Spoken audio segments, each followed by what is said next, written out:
student of class 9, I am going to start your second topic, that is the distance and displacement. Okay, so I'm writing here distance.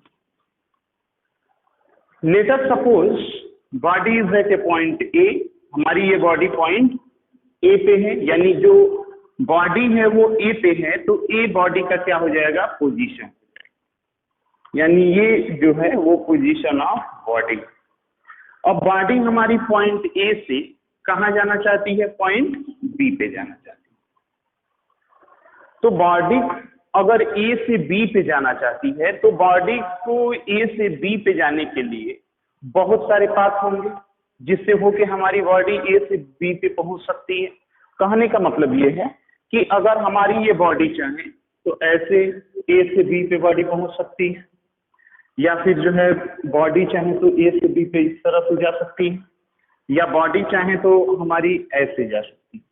यानी बहुत सारे path होंगे A और B के बीच में, जिससे हो के बॉडी हमारी पॉइंट A से B पे क्या हो करेगी, पहुंच सकती है। लेट अस सपोज बॉडी अभी हमारी इस पाथ से जा रही है, यानी ये कौन सा पाथ हो जाएगा, फर्स्ट पाथ होगा, और ये बॉडी लेट अस सपोज ये सेकेंड पाथ है और ये हमारा थर्ड पाथ है। सेकेंड पाथ हो गया और ये थर्ड पाथ और ये फर्स्ट पाथ है। तो जो डिस्टेंस होता है स्टूडेंट, वो टोटल लेंथ ऑफ पाथ होता है, यानी बॉडी जिस पाथ से होके जाती है उस पाथ के टोटल लेंथ को हम क्या करते हैं, ऐड कर देते हैं, तो हमें जो मिलता है वही क्या होता है, डिस्टेंस होता है। कहने का मतलब ये है कि बॉडी जब यहाँ से यहाँ जाएगी तो ये लेंथ, बॉडी यहाँ से यहाँ जाएगी तो ये लेंथ, फिर यहाँ से यहाँ आएगी तो ये लेंथ, यानी टोटल लेंथ जो होता है पाथ का वही हमारा क्या होता है, डिस्टेंस होता है। लेटस से यहाँ पे हम कह रहे हैं कि ये 2 मीटर है, ये 4 मीटर है और ये कितने के बराबर है, 6 मीटर। तो जो डिस्टेंस होगा वो क्या हो जाएगा स्टूडेंट, हम यहाँ पे लिखते हैं total length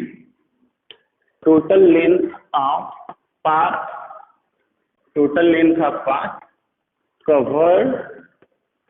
covered by body, यानी total length of path covered by body ही क्या कहा जाएगा, डिस्टेंस। जैसे ये अगर हमारा फर्स्ट पाथ है, जैसे कि आप सभी देख रहे हैं, तो फर्स्ट पाथ पे हमारा टोटल लेंथ कितने के बराबर होगा, यानी हम यहाँ लिख रहे हैं ऑन फर्स्ट पाथ। जो डिस्टेंस होगा वो कितने के बराबर होगा स्टूडेंट, बता दीजिए।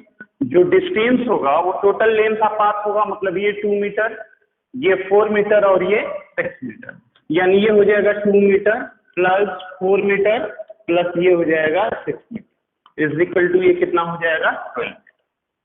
तो यही हमारा क्या हो जाएगा, फर्स्ट पाथ पे डिस्टेंस हो जाएगा। दूसरा अगर हम देखें तो लेट अस सपोज ये जो सेकेंड पाथ पे हमारी बॉडी मूव कर रही है, ये टोटल जो है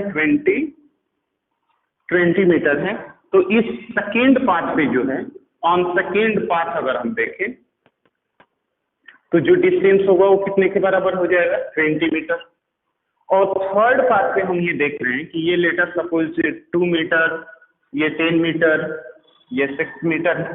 तो थर्ड पाथ पे जो हमारा हो जाएगा डिस्टेंस, वो कितने के बराबर हो जाएगा, थर्ड पाथ पे जो डिस्टेंस होगा 2 meter, 10 meter, 6 meter, so it will be 18 meter, means I'm writing here 2 meter plus 10 meter plus 6 meter, means it will be your 18 meter। तो जो डिस्टेंस होता है वो टोटल लेंथ ऑफ पाथ होता है। बॉडी जिस पाथ से होके जाती है उसके लेंथ को हम क्या करते हैं, ऐड करके डिस्टेंस निकालते हैं। जैसे कि हम यहाँ देखें इस एग्जांपल में, पहले पाथ से जब बॉडी जा रही तो डिस्टेंस हमारा 12 मीटर आ रहा है, जबकि दूसरे पाथ से जब बॉडी इस पाथ से होके जा रही है तो डिस्टेंस 20 मीटर आ रहा है, और जब बॉडी हमारी तीसरी पाथ से होके जा रही है तो डिस्टेंस कितना आ रहा है, 18 मीटर आ रहा है।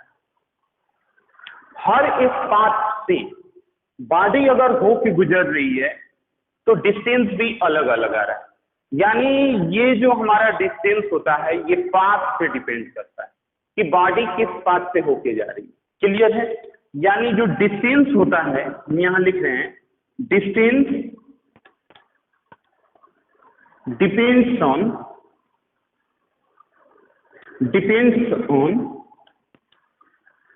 पाथ, ये पाथ पे डिपेंड करता है। फिर दूसरा पॉइंट, जो डिस्टेंस होता है वो एक स्केलर क्वांटिटी होता है स्टूडेंट, क्योंकि इसके पास कोई डायरेक्शन नहीं होता, इससे डायरेक्शन नहीं जुड़ा है देख रहे हैं, केवल हम मैग्नीट्यूड के बारे में इंफॉर्मेशन ले रहे हैं। यानी जो डिस्टेंस होता है, distance is a scalar, distance is a scalar quantity. जो तीसरी प्रॉपर्टी है कि इसका जो एसआई यूनिट होता है डिस्टेंस का, वो मीटर होता है। यानी इस एसआई यूनिट, यहां लिख रहे हैं it's SI unit is meter. इसकी एसआई यूनिट जो होती है वो मीटर। क्लियर है? तो ये हमारा जो है डिस्टेंस हो गया कि total length of path covered by body is known as distance. अब दूसरा हम देखेंगे displacement.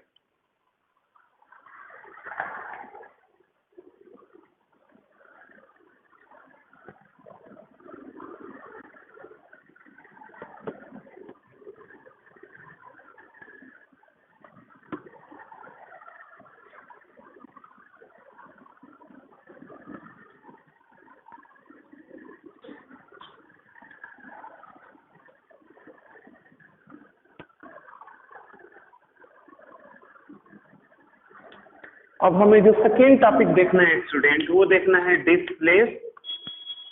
So the second topic will be displacement.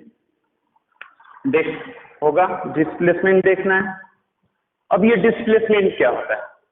Displacement होता है shortest length of path covered by body between initial position to final position. जैसे कहने का मतलब ये है कि बॉडी हमारी पॉइंट ए से चलना शुरू कर रही है और कहां तक जा रही है? पॉइंट बी तक जा रही है। तो हमारा जो पॉइंट ए होगा वो कौन सा पोजीशन होगा? मैं यहाँ पे लिखता हूं, जो वो पॉइंट ए होगा इसको हम बोलते हैं इनिशियल पोजीशन। यानी ए हमारा इनिशियल पोजीशन। जो बी होगा, बॉडी हमारी चूंकि बी पे जाना चाहती है तो इसको हम बोलते हैं फाइनल पोजीशन। यानी ए हमारा इनिशियल पोजीशन होगा और बी जो होगा वो हमारा फाइनल पोजीशन। अब जो डिस्प्लेसमेंट होता है वो ए और बी के बीच का शॉर्टेस्ट लेंथ ऑफ पाथ होता है। यानी सबसे जो छोटी पाथ होगी, शॉर्टेस्ट होगी ए और बी के बीच में, वही हमारा क्या हो जाएगा? डिस्प्लेसमेंट होगा। तो ए और बी पॉइंट के बीच में सबसे स्मॉलेस्ट पाथ क्या होगा? तो एक स्ट्रेट लाइन होगा जो ए और बी से होके जाएगा। यानी हम ए और बी को, मतलब इनिशियल पोजीशन और फाइनल पोजीशन को एक स्ट्रेट लाइन से क्या कर देते हैं? मिला देते हैं। तो ये जो हमारी लाइन होती है वही क्या होती है? डिस्प्लेसमेंट होती है। यानी इसमें हमारा जो डिस्प्लेसमेंट होगा वो क्या हो जाएगा?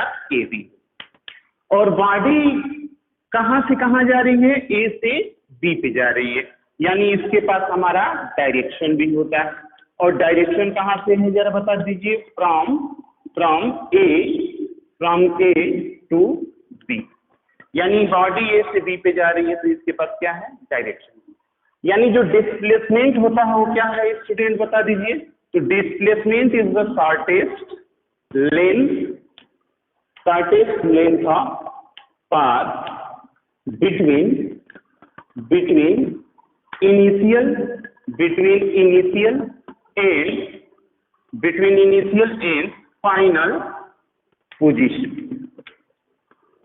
initial and final position, अब डिस्प्लेसमेंट का यूनिट क्या होता है? तो इसको भी हम किस में मेजर करते हैं? मीटर में मेजर करते हैं।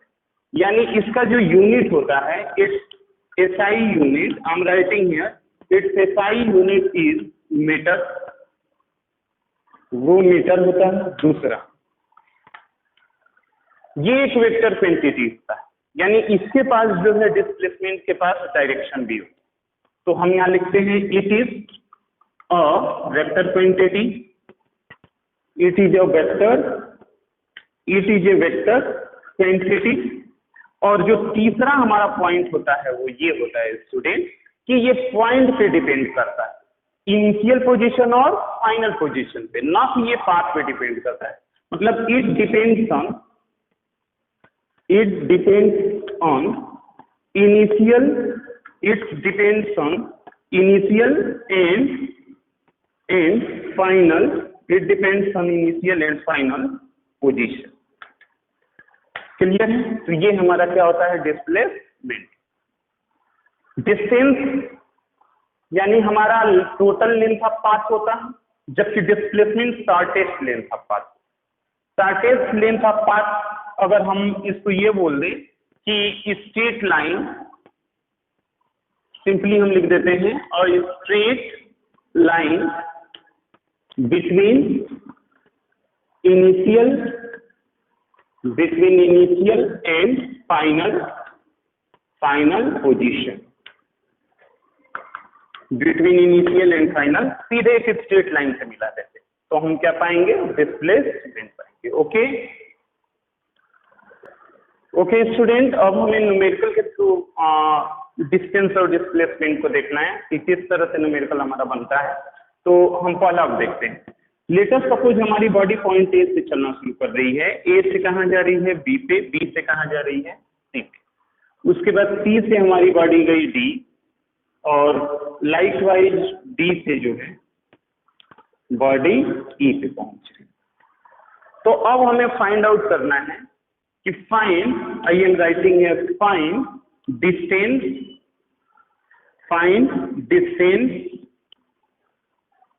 And displacement, find distance and displacement between A to E. A to E यहाँ पे लिखा है स्टूडेंट, इसका मतलब ये है कि ए हमारा इनिशियल पोजीशन है और ई कौन सा पोजीशन है, फाइनल पोजीशन। यानी the A will be your, I am writing here, the A will be your initial position and E will be your final position. Okay, let us suppose it is equal to 2 meter, it is 4 meter, it is 6 meter, and it is, let us say, 2 meter. So we have to find out the distance and displacement between which point, point A and point A, point A and point E. It means the A is the initial position and E is the final position.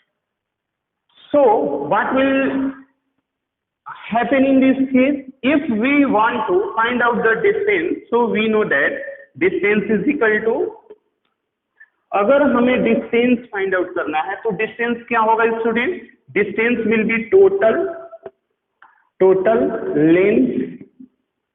Length of path. अब total length of path कितने के बराबर होगा इसमें, तो ये 2 metre, ये 4 metre, ये 6 मीटर और ये 2 मीटर। क्लियर है? यानी हम यहाँ पे लिख रहे हैं 2 meter plus 4 meter plus 6 meter plus 2 meter, यानी ये कितना हो गया, ये आपका हो जाएगा 14 मीटर। ये हमारा डिस्टेंस हो। लेकिन अगर हमें डिस्प्लेसमेंट निकालना है, यहाँ पे हम लिख रहे हैं डिस्प्लेसमेंट, तो डिस्प्लेसमेंट क्या हो जाएगा माय डियर स्टूडेंट, जो डिस्प्लेसमेंट होता है it is a straight, I am writing here straight line between A to E. यानी इनिशियल पोजीशन और फाइनल पोजीशन को एक स्ट्रेट लाइन से हम क्या करते हैं, मिला देते हैं। अब ये हमारा 4 मीटर है, तो ये भी कितने के बराबर हो जाएगा, 4 मीटर के बराबर हो जाएगा, और ये कितना है, 2 मीटर। यानी जो डिस्प्लेसमेंट होगा वो कितने के बराबर हो जाएगा इस फिगर में, 4 मीटर प्लस 2 मीटर, यानी ये कितने के बराबर हो गया, 6 मीटर। तो ये हमारा पहला न्यूमेरिकल है। क्लियर है? सेकेंड न्यूमेरिकल देखते हैं।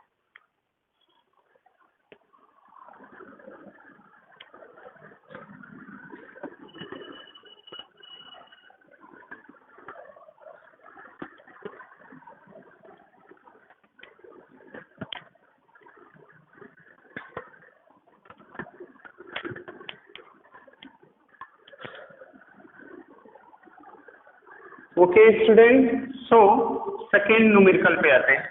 लेट अस सपोज हमारी एक बॉडी पॉइंट ए पे है, बॉडी पॉइंट ए पे लोकेटेड है और फिर ए से कहाँ जा रही है, बी पे जा रही है, और फिर बी से हमारी बॉडी रिटर्न आ जा रही है पॉइंट सी।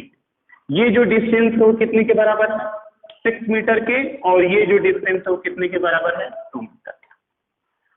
तो अब हमें फाइंड आउट करना है कि find distance and displacement, find distance and displacement. पहला जो होगा student A from A to B, जो सी है, सॉरी जो बी है वो from A to C, and जो सी है आपका वो हम लिख देते हैं फ्रॉम ए टू ए, यानी बॉडी फिर सी से ए पे लौट आ रही है, वो हम आगे के। क्लियर है? यानी अब हम जो है यहाँ इसको सॉल्व कर रहे हैं। पहला अगर देखा जाए तो हमें क्या फाइंड आउट करना है, डिस्टेंस फाइंड आउट करना है और डिस्प्लेसमेंट, किसके बीच, ए टू बी। यानी अगर हम पहला देखें डिस्टेंस तो कितने के बराबर होगा, हमको ए टू बी फाइंड आउट करना है। तो ए टू बी अगर हम देखेंगे तो बॉडी ए से कहाँ जा रही है, बी, यानी ए इनिशियल पोजीशन होगा और बी फाइनल पोजीशन होगा। तो जो डिस्टेंस होता है वो टोटल लेंथ का पाथ होता है, और इस समय कितने के बराबर है, तो ये बराबर है 6 मीटर। अगर हम डिस्प्लेसमेंट देखें स्टूडेंट, तो what will be displacement in this case, displacement भी हमारा जो होगा वो ए और बी के बीच का एक स्ट्रेट लाइन होता है, यानी ए को बी से अगर हम मिलाएंगे स्ट्रेट लाइन से तो ये कितने के बराबर होगा स्टूडेंट, 6 मीटर। क्लियर है? दूसरा बी हम देखते हैं ए टू सी। अगर ए टू सी अगर हम देखें तो डिस्टेंस कितने के बराबर होगा स्टूडेंट, हम यहाँ लिखते हैं ए टू सी, जो डिस्टेंस होगा वो क्या होगा, total length of path, body A से बी पे जा रही है फिर बी से सी पे आ रही है, यानी जो हमारा डिस्टेंस हो जाएगा वो 6 meter plus 2 meter, means it will be 8 metre.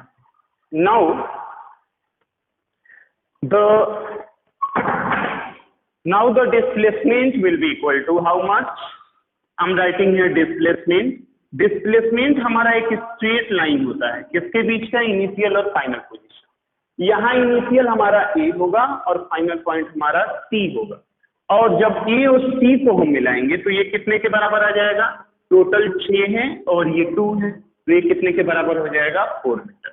यानी जो डिस्प्लेसमेंट होगा वो स्टूडेंट कितना हो जाएगा, 4 मीटर। सी अगर हम देखें ए टू ए, यानी बॉडी हमारी ए से बी पे गई फिर बी से ए पे रिटर्न आ गई, तो अगर यहां देखा जाए तो डिस्टेंस कितना होगा, so I am writing here distance जो बराबर होगा वो 6 मीटर गई प्लस 6 मीटर आ गई, ये हो जाएगा आपका 12 मीटर। और डिस्प्लेसमेंट कितना होगा स्टूडेंट, तो बॉडी हमारी ए से बी पे गई, बी से ए पे आ गई, तो जो हमारा डिस्प्लेसमेंट हो जाएगा वो कितने के बराबर हो जाएगा, डिस्प्लेसमेंट हमारा 0 हो जाएगा। तो ये हमारा सेकेंड न्यूमेरिकल होगा जो हमें देखना है। क्लियर है? तीसरा एक हम सर्कल वाला देख लेते हैं।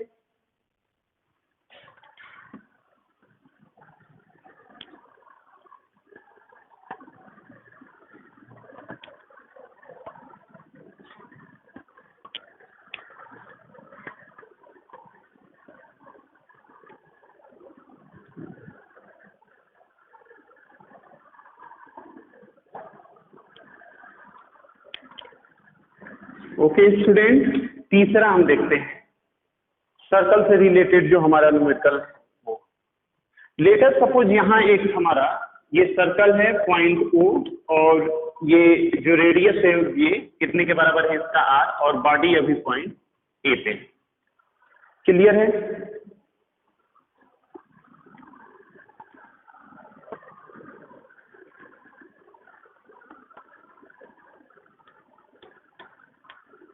ये हमारा सर्कल है